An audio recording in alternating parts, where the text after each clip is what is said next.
Ассалаумағалейкум достар. Бүгінгі сабағымыздың тақырыбы құқықтық мәселелер және де заңдылықты қамтамасыз ету. Сабақтың басты мақсаты бизнесті заңдастырудың маңыздылығын түсіндіру, құқықтық тәуекелдерді азайту және олардың алдын алу жолдарын үйрету. Бүгінгі сабақта біз не өтеміз? Бизнесті қалай заңдастыру керек, заңдылықтарды қамтамасыз етудегі негізгі аспектілер, және де үшінші тәуекелдерді азайту және олардың алдын алу стратегияларын осының төңірегінде сөйлесетін боламыз. Негізгі ақпараттық бөлім. Бизнесті заңдастыру дегеніміз бұл кәсіпкерлер үшін ең маңызды қадамдардың бірі болып келеді екен. Бұл дүниеге аса мән беріп, бұл дүниеге өте серьезно қараңыздар. Бұл процесс компанияның заңды мәртебесін ресми түрде бекіту арқылы жүзеге асырылады. Бәлкім сіз бір ИП-нызды ашарсыз, бәлкім бір ТО-нызды ашарсыз, заңды бір бекіту арқылы.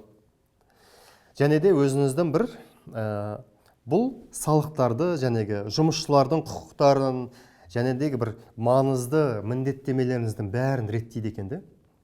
Бәрінің өзінің орынымен жүріп тұруын.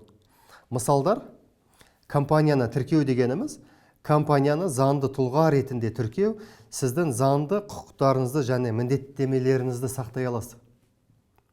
Басқа бір компанияның алдында да, налоговыйдың алдында да, акиматтың алдында да деген сияқты.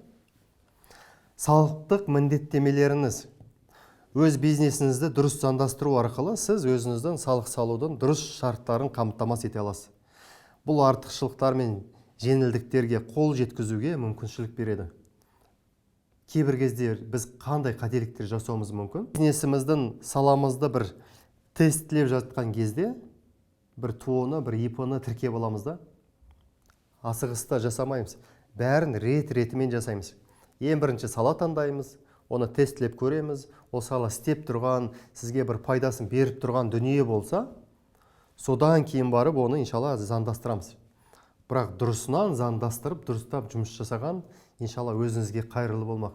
Потому что көп кәсіпкерлердің тағы да бір қателігі, олар кәсіпкер емес, олар бір налогтан үнемдеушілерді.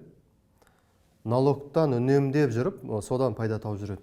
Ал сіз егерде дұрыс мақсатыңызға сай, дұрыс есептеген болсаңыз, онда сіз мемлекетке де кедергі келтірмейсіз, налогын төлеп, өзіңізге де тиімді болмақ, қоғамға да тиімді болмақ. Осындай берекелі бизнес деген біз тек қана осы бизнесті адалынан, тазасынан, дұрысынан жұмыс жасау аспектілерін ғана қамтимыз. Және де тағы да бір дүние жауапкершілікті шектеу.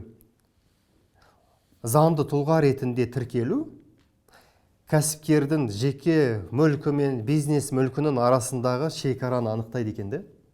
Кейде біз осыны бәрін шатастырып аламыз. Шатастырып алған кезде бұл жауапкершілікті былайша айтқанда азайтады. Бизнесіміздің заңдылығын тексеру. Оның бірнеше қадамдары бар. Бизнес идеямызды анықтаймыз. Сіздің бизнесіңіз не туралы? Ең бірінші осыны өзіміз білуіміз керекпіз. Егер де оны өзіңіз білмейтін болсаңыз, әрине сіз оны заңдастыра алмайсыз. Ол қандай өнімдерді, немесе қызметтерді ұсынады. Сіздің негізгі аудиторияңыз кім?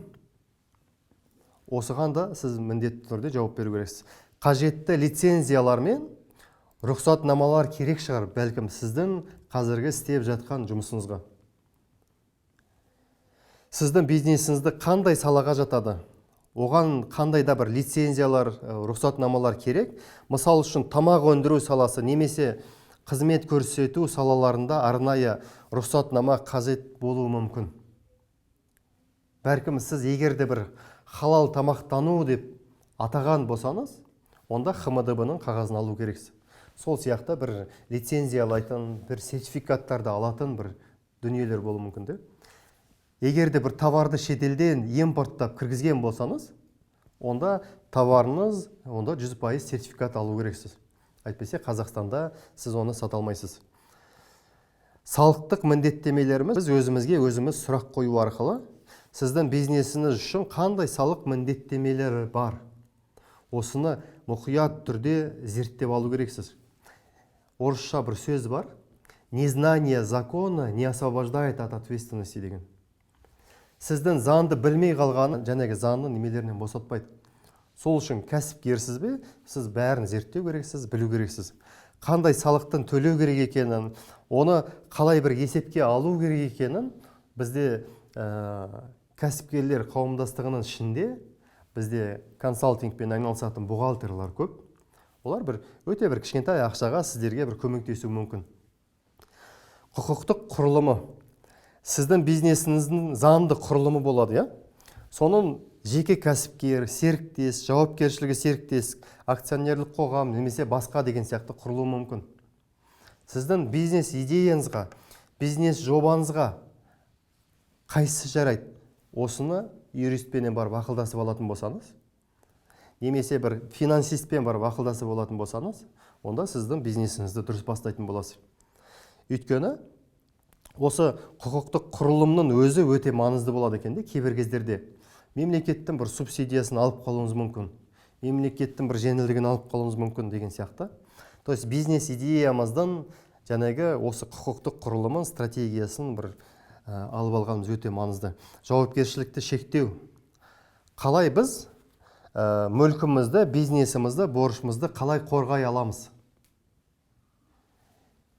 Бизнесіміздің заңды құрылымы қандай аспектіде көмектесе алады? Осындай бір өте маңызды дүниелерді ескеретін болсаңыз, онда сіз бизнесіңізді қорғайсыз. Алла тағала сізге берекетін берсін. Сіздерге бір тапсырма: аталынған қадамдар бойынша бір зерттеулер жүргізіңіз. Әрбір бөлімге өзіңізге бір жауапты жазыңыз.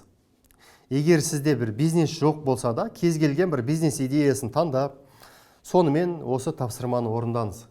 Менің электроника магазинім Аягөзде тұрған, кішігірім бір 8 адамы бар. Оның ішінде небәрі бір айына 100 миллион теңге ғана обороты бар компания, айына 1,5 миллиардқа дейін көтерілетін.